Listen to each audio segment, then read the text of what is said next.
오늘은 동정녀 탄생의 오해라는 제목으로 함께 말씀을 생각해 보겠습니다.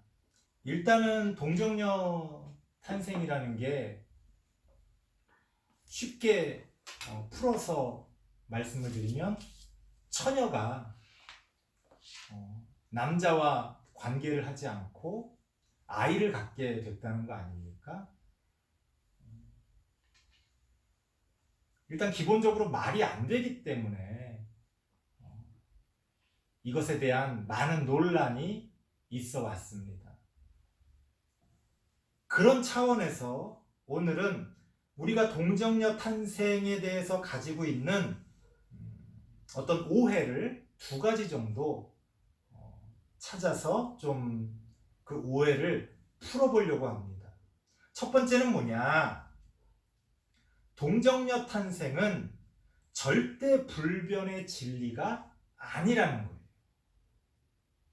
자, 동정녀 탄생 기록은요, 대표적으로 마태복음에 언급되어져 있습니다. 그런데 마태복음보다 먼저 기록된 신약 성경들이 있어요. 신약 성경이 이 기록된 순서가 이 성경책에 나와 있는 순서랑은 다릅니다. 마태복음이 맨 앞에 나와 있다고 해서 마태복음이 가장 먼저 기록된 게 아니에요. 마태복음은 꽤 후대에 기록된 거예요. 그런데 이 마태복음보다 앞서 기록되었다라고 신학자들이 판단하는 성경의 어떤 기록에도 동정녀 탄생은 언급되지를 않고 있습니다. 가장 먼저 기록된 신약 성경은 바울 서신이거든요.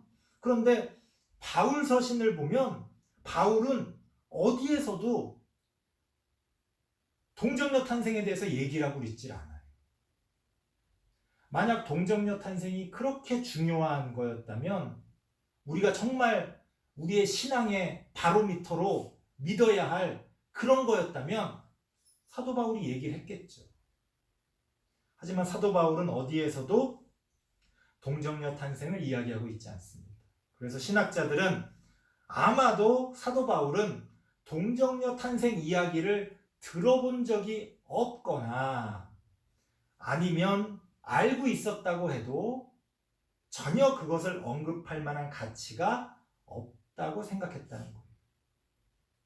대다수의 신학자들은 사도 바울은 동정녀 탄생을 들어보지 못했을 걸로 추측을 합니다. 그러니까 후대에 마태복음의 저자인 마태가 이 동정녀 탄생을 새롭게 주장했다는 거예요. 무슨 근거로? 오늘 읽은 성경 말씀을 근거로 주장을 합니다. 이사야서에 있는 말씀을 가지고 주장을 한 거예요. 마태복음 1장 23절에 보면 그게 이제 이사야 선지자가 이야기한 건데 보라, 처녀가 잉태하여 아들을 낳을 것이요 그의 이름은 임마누엘이라 하리라. 이 처녀가 잉태해서 아들을 낳을 것이라고 한 게 바로 예수님의 탄생을 예언한 거다. 구약이. 그 구약의 예언이 이루어졌다. 그러면서 동정녀 탄생을 주장한 거죠. 그런데 아이러니한 것은 막상 이사야서의 본문을 찾아보면 처녀라는 말이 없다는 거예요. 이사야서의 이 본문을 찾아보면 원문을 보면 그냥 여자라고 이야기를 하고 있지 처녀라고 이야기하고 있지 않아요. 처녀를 나타내는 히브리어 단어는 따로 있는데 이사야 본문에는 처녀라는 말이 없다는 거예요. 그냥 여자라고만 이야기하지. 그런데 마태는 이것을 처녀라고 받아들이고 그것을 근거로 동정녀 탄생을 주장하고 있다는 겁니다. 그러니까 기본적으로 성경적인 게 아니라는 거예요. 동정녀 탄생이라는 게. 물론 우리는 신약의 백성이니까 마태복음에 이게 나오니까 나는 이거를 역사적인 사실로 믿는다. 그렇게 얘기할 수도 있겠죠. 하지만 마태가 근거로 삼았던 구약 성경에는 처녀라는 말이 없다. 그러니까 어떻게 보면 마태가 잘못 인용한 거죠. 뭐 그 이유에 대해서는 여기서 길게 얘기하지 않겠습니다. 중요한 거는 마태는 히브리어 원문을 보고 성경을 봤던 게 아니라 번역된 성경을 보고 인용을 한 거거든요. 그러니까 오해를 한 거죠. 오해를. 그 신약 성경 시대에 구약을 히브리어로 읽을 수 있는 사람이 많지 않았기 때문에 대부분의 사람들이 번역 성경을 가지고 헬라어로 번역된 성경을 가지고 성경을 읽었거든요. 그래서 이제 이런 오해 아닌 오해가 생겼다는 거예요. 그러니까 동정녀 탄생은 신약 성경에는 기록되어져 있지만 그 신약 성경이 근거로 삼고 있는 구약 성경에는 없는 말이다. 없는 말이다. 그러니까 이걸 과연 성경적이라고 말할 수 있을지 의문이라는 거죠. 실제로 구약 성경에는 동정녀 탄생에 대한 이야기가 전혀 나오질 않습니다.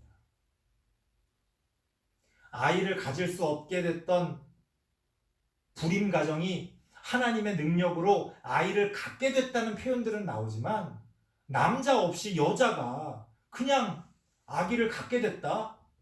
이런 생각은 유대 사상에는 없는 생각이에요. 그러면 왜 마태는 유대 사상에도 없는 이런 주장을 하게 된 걸까? 사실 이 동정녀 탄생이라는 건 당시의 고대 그리스나 지중해 지역의 우리 흔히 얘기하는 그리스 로마 신화 같은 그런 데 나오는 영웅들에게서 찾아볼 수 있는 겁니다.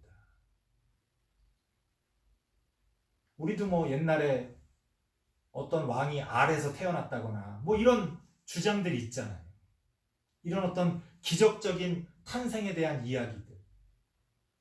이런 동정녀 탄생에 대한 비슷한 이야기들은 당시에 이방 사회에 아주 익숙하게 전해지던 그런 내용들이었어요. 지난 시간에도 말씀드렸지만 마태복음은 유대인들을 대상으로 마태가 기록했다는 거예요. 그런데 왜 유대 사상에는 없는, 유대교에는 없는 이런 동정녀 탄생을 당시에 이방인들에게나 유행하던 이 동정녀 탄생을 왜 이 마태복음에 기록했던 걸까? 그 이유에 대해서 조심스럽게 학자들이 이런 추측을 합니다. 뭐냐면 마태복음보다 먼저 기록된 마가복음에 보면 이런 표현이 나옵니다. 마가복음 6장 3절인데요. 여러분들 다 알고 있는 표현이니까 성경을 찾아보진 않겠습니다. 사람들이 예수를 보면서 뭐라고 이야기하냐면 이 사람이 마리아의 아들 목수가 아니냐 이런 표현을 써요. 마가복음에 보면. 그런데 가부장 중심의 유대 사회에서 어떤 성인 남성을 어떤 여성의 아들로 호칭하는 경우는 그 사람이 사생아일 경우에만 그런 식으로 비방했다는 거예요. 아빠를 모르니까, 아빠가 누군지 모르니까 어느 여인의 아들이라고 지칭을 하는 거예요. 그러니까 너 마리아의 아들 아니냐? 이 말뜻은 너 네 아비가 누군지도 모르는 사생아 아니냐? 이런 식의 비방이라는 거예요. 우리는 동정녀 탄생을 다 믿고 그냥 성경에 나와 있는 걸 다 좋게 좋게 받아들이니까 그냥 마리아의 아들이라고 그렇게 말할 수도 있지 이렇게 생각하겠지만 당시 문화 가운데서는 그게 그렇게 좋은 뜻이 아니었다는 거예요. 그래서 실제로 복음서의 여러 군데를 찾아서 추측을 해보면 당시에 예수님에 대해서 사람들이 사생아가 아니냐라는 의구심을 가지고 있었다는 걸 우리가 조심스럽게 추측해 볼 수 있습니다. 자, 예수님의 아버지가 도대체 누구냐? 우리는 당연히 요셉이라고 알고 있습니다만 성경적으로 보더라도 요셉은 아니잖아요. 왜냐하면 성령으로 잉태됐으니까 아빠가 요셉은 아니죠. 그러니까 인간적인 사회, 인간 사회에서 보자면 아빠가 없는 거나 마찬가지잖아요. 그래서 이제 사생아가 아니냐라는 그런 의구심들, 그런 비방들이 있었고, 마태는 이러한 비방에서 예수님을 보호할 목적으로 동정녀 탄생이라는 것을 하나의 에피소드로 주장하게 된 것은 아닐까, 그렇게 추측하는 신학자들도 있다는 거예요. 굉장히 복잡하죠? 그러니까 우리가 뭔가 하나를 믿는다는 게 이렇게 복잡한 거예요. 그냥 성경에 나와 있는 대로 믿어.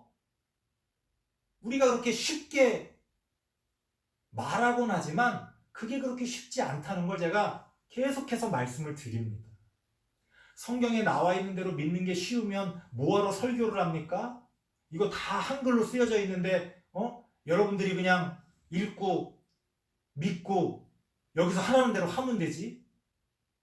뭐하러 목사들이 신학을 공부하고 뭐하러 매주일 설교를 준비하고 뭐하러 그럽니까? 다 그냥 둘러 앉아가지고 성경 돌아가면서 읽고 각자 은혜 받고 그냥 성경에 쓰여진 대로 살면 되지. 그러니까 성경대로 믿는다는 말이 그렇게 단순한 게 아니다. 우리가 그러한 것들을 알게 됩니다. 이 동정녀 탄생을 믿는다는 것 안에도 이렇게 복잡한 역사적인 신학적인 이런 어떤 배경들이 들어가 있다는 거예요.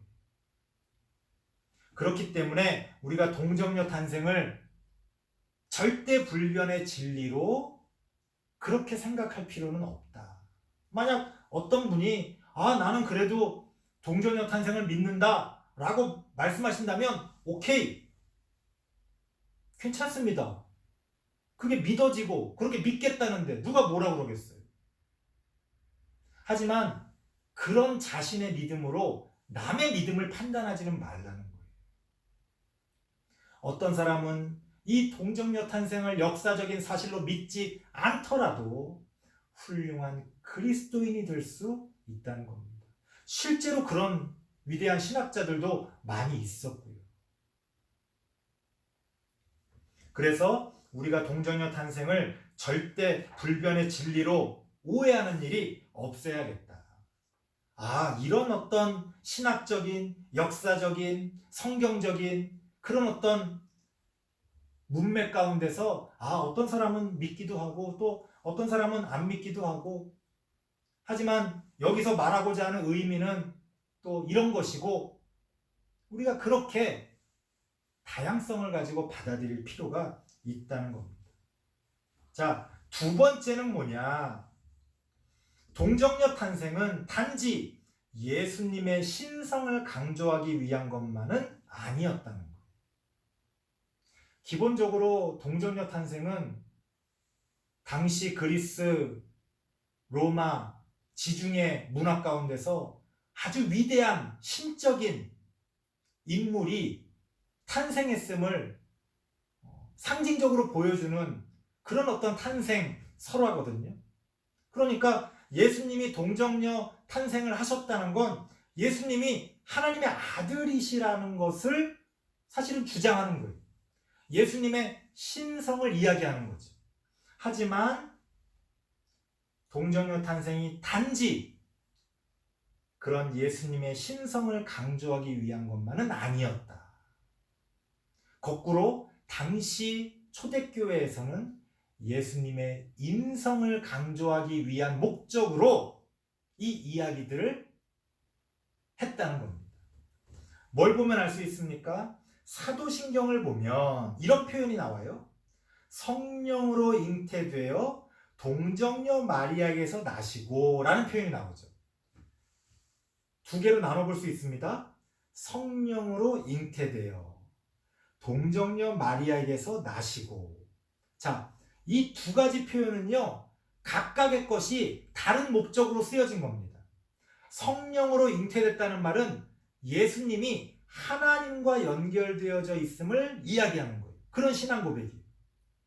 동정녀 마리아에게서 나셨다는 건 예수님이 그럼에도 불구하고 사람과도 연결되어져 있음을 주장하는 겁니다. 예수님의 신성과 인성을 강조하는 거죠. 그래서 초대교회에서는 오히려 이 동정녀 탄생, 예수님이 마리아에게서 태어났다는 걸 예수님의 인성을 강조하기 위한 목적으로 흔히 이야기했다는 겁니다.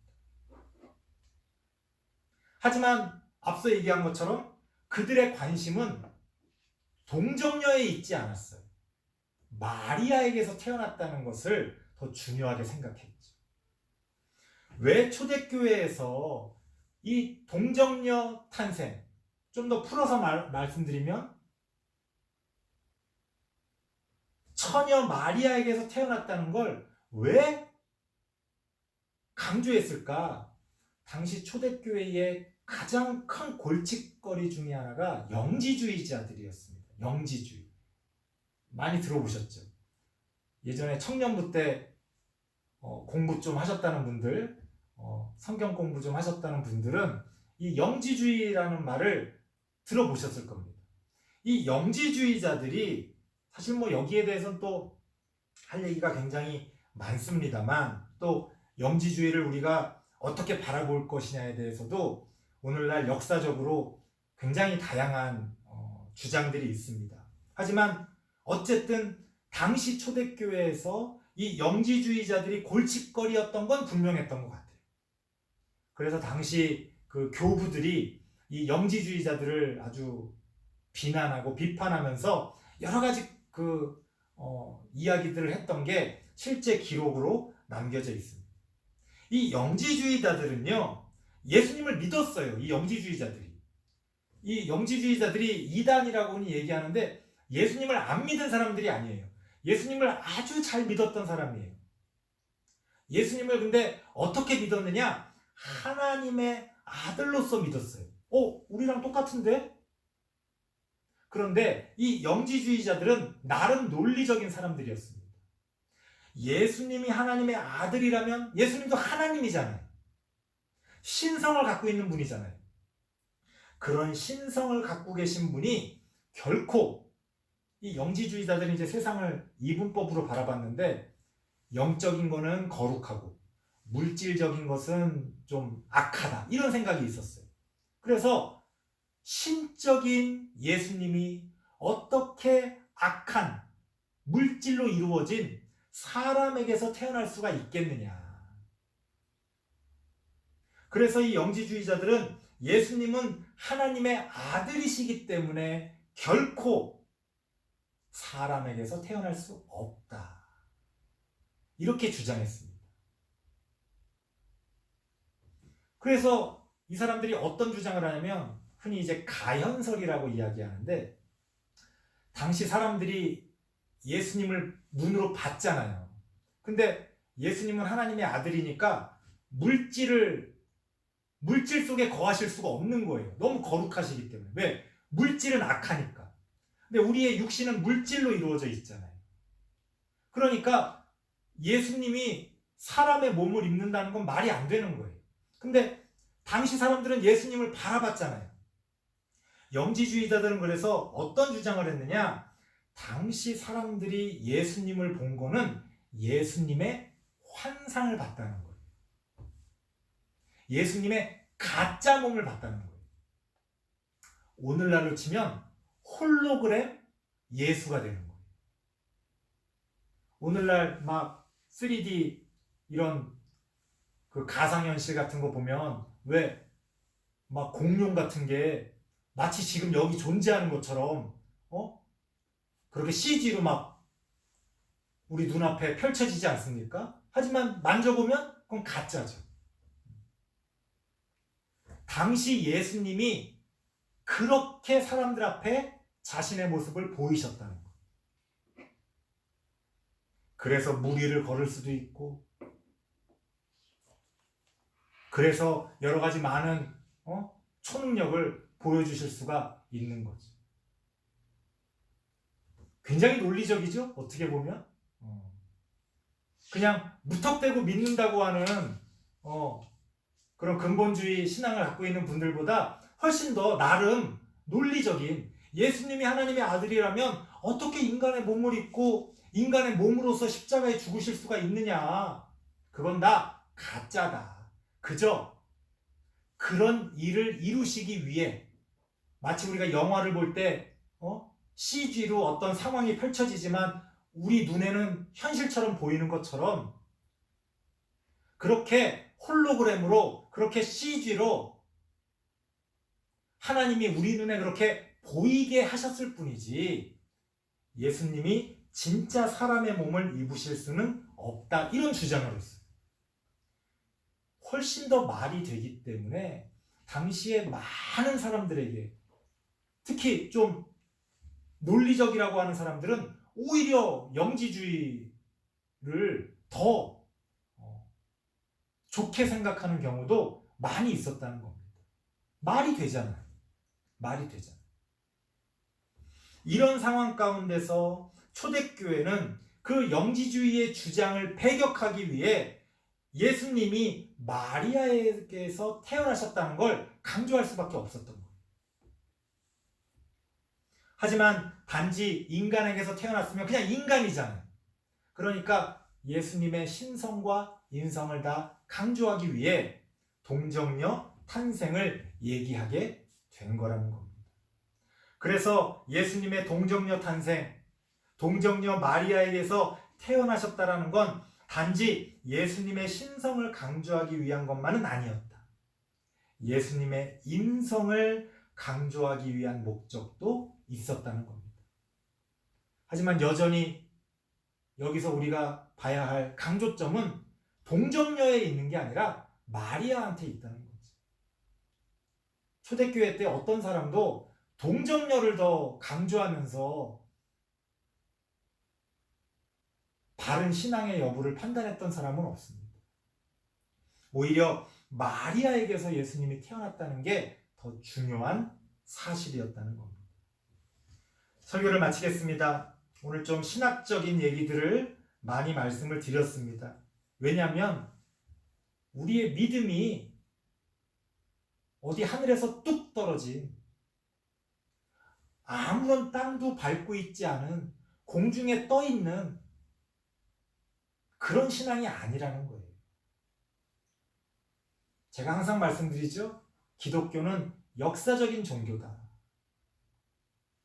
기독교는 하나님의 계시를 통해 우리에게 주어졌지만 분명히 이 땅에 두 발을 딛고 뿌리 내리고 있는 바로 그런 역사적인 그런 어떤 신앙이 기독교 신앙이라는 겁니다.